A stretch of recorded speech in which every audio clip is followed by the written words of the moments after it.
Jelajahi cara baru mendapatkan informasi. Download Metro TV Extend sekarang.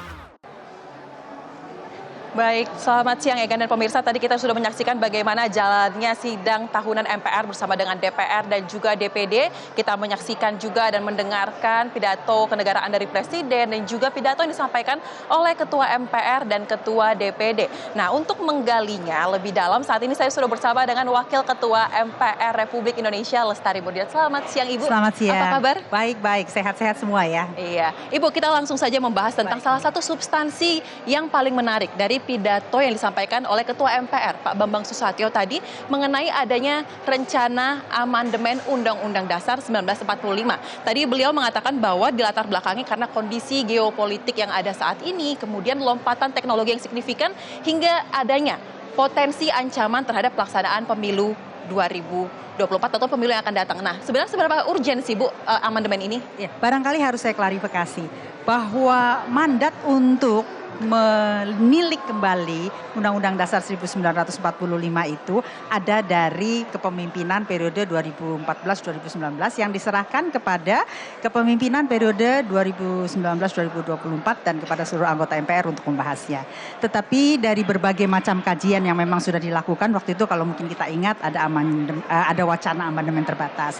Dari berbagai kajian yang sudah dilakukan oleh MPR sendiri dengan melibatkan berbagai pihak, mendengarkan masukan dari semua pihak termasuk juga kajian akademik, kami mengambil kesepakatan bahwa apabila kita melakukan amandemen tidak bisa kita lakukan secara parsial. Pada saat itu kalau kita ingat di awal 2019 wacananya adalah amandemen terbatas. Beberapa fraksi termasuk fraksi Partai Nasdem memiliki pandangan dan posisi bahwa apabila kita ingin melihat Undang-Undang Dasar 1945 dan melakukan amandemen, maka harus melakukan penelaahan secara mendalam dan membuka ruang seluas-luasnya partisipasi semua pihak, baik itu kalangan akademis, kemudian berbagai kelompok masyarakat, dan khususnya jangan lupa pemilik republik ini kan bangsa Indonesia, untuk memberikan masukan. Dari berbagai masukan memang kita melihat bahwa apa yang terjadi, perkembangan dunia memang mengharuskan kita melihat dan melakukan penyesuaian. Dengan catatan bahwa proses tersebut harus disepakati oleh semua dan semua bersepakat. Jadi kalau tadi saya harus mengklarifikasi mengenai Pilpres dan lain sebagainya, harus diselesaikan dulu. Jadi tidak boleh mengganggu proses konstitusi atau proses demokrasi yang berjalan pada periode ini. Oleh karena itu fraksi-fraksi di MPR sudah bersepakat kita menyelesaikan pemilihan legislatif dan pemilihan presiden sebagaimana yang diamanatkan oleh konstitusi pada Februari 2024. Baru kemudian melanjutkan pembahasan akan adanya wacana tentang amandemen undang-undang. Dan dengan demikian ini dimaksudkan juga untuk menghentikan semua polemik. Karena barangkali kalau ingat ya beberapa waktu yang lalu, jangan-jangan amandemen ini adalah cara untuk menunda Pilpres atau memberikan kesempatan melakukan perpanjangan masa, bukan penambahan masa jabatan tapi periode perpanjangan. Nah, oleh sebab itu fraksi-fraksi MPR bersepakat bahwa pemilihan legislatif dan pemilihan presiden tidak boleh ditunda, harus dilakukan sesuai jadwal, dan karenanya pembahasan kembali mengenai amandemen dilakukan setelah proses itu selesai. Baik, sudah ditegaskan artinya tidak akan mengganggu proses yang berlangsung. Tidak boleh mengganggu. Tidak boleh mengganggu. Sesudah proses selesai baru kita bisa membicarakan, karena ini perlu kajian yang komprehensif. Betul. Baik. Dan ini sebetulnya kelanjutan karena di periode yang lalu kan jelas-jelas ada keinginan fraksi-fraksi yang untuk melakukan amandemen secara terbatas.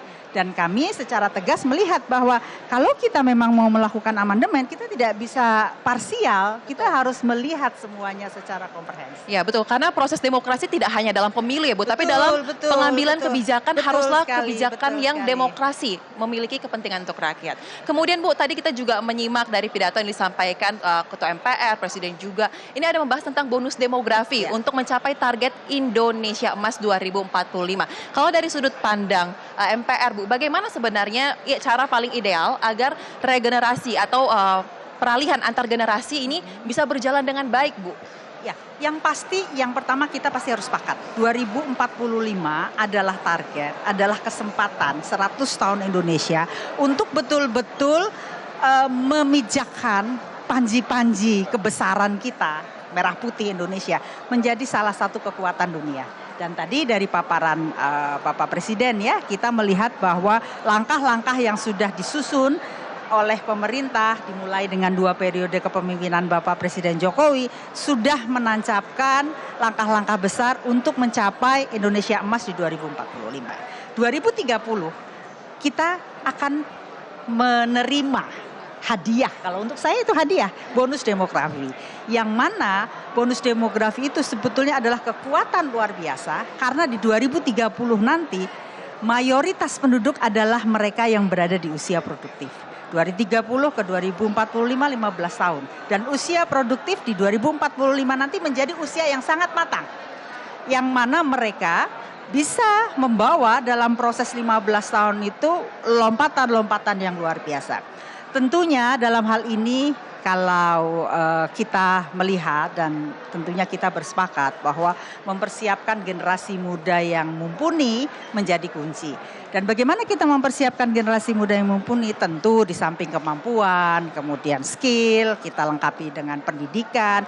Yang paling penting juga bagaimana generasi muda ini dalam konteks MPR ya, memiliki pemahaman berbangsa dan bernegara, memahami betul konstitusi, memahami betul ideologi, cita-cita kemerdekaan, paham betul Pancasila, Undang-Undang Dasar 1945, NKRI dan kebinekaan. Saya kira itu yang menjadi modal dan menjadi tanggung jawab kita semua di dalam sisa waktu. Sekarang sudah 2024 sampai ke 2030 itu 6 tahun ya. Bagaimana kita mampu mempersiapkan generasi kita memahami keempat hal tersebut. Ya, ini menjadi dasar yang kuat untuk dapat mencapai target tersebut. Betul, kemampuan teknis, kemampuan akademis, kemudian skill tidak dibarengi dengan pemahaman kebangsaan yang baik ya, dan apabila dan kemudian idealisme dan nasionalisme yang kuat itu akan menjadi ancaman bagi kita. Oleh karena itu tugas dari MPR dalam hal ini adalah benar-benar dalam sisa waktu betul-betul melakukan sosialisasi, kemudian komunikasi, dan terutama adalah generasi muda untuk memahami betul 4 pilar kebangsaan tersebut. Baik.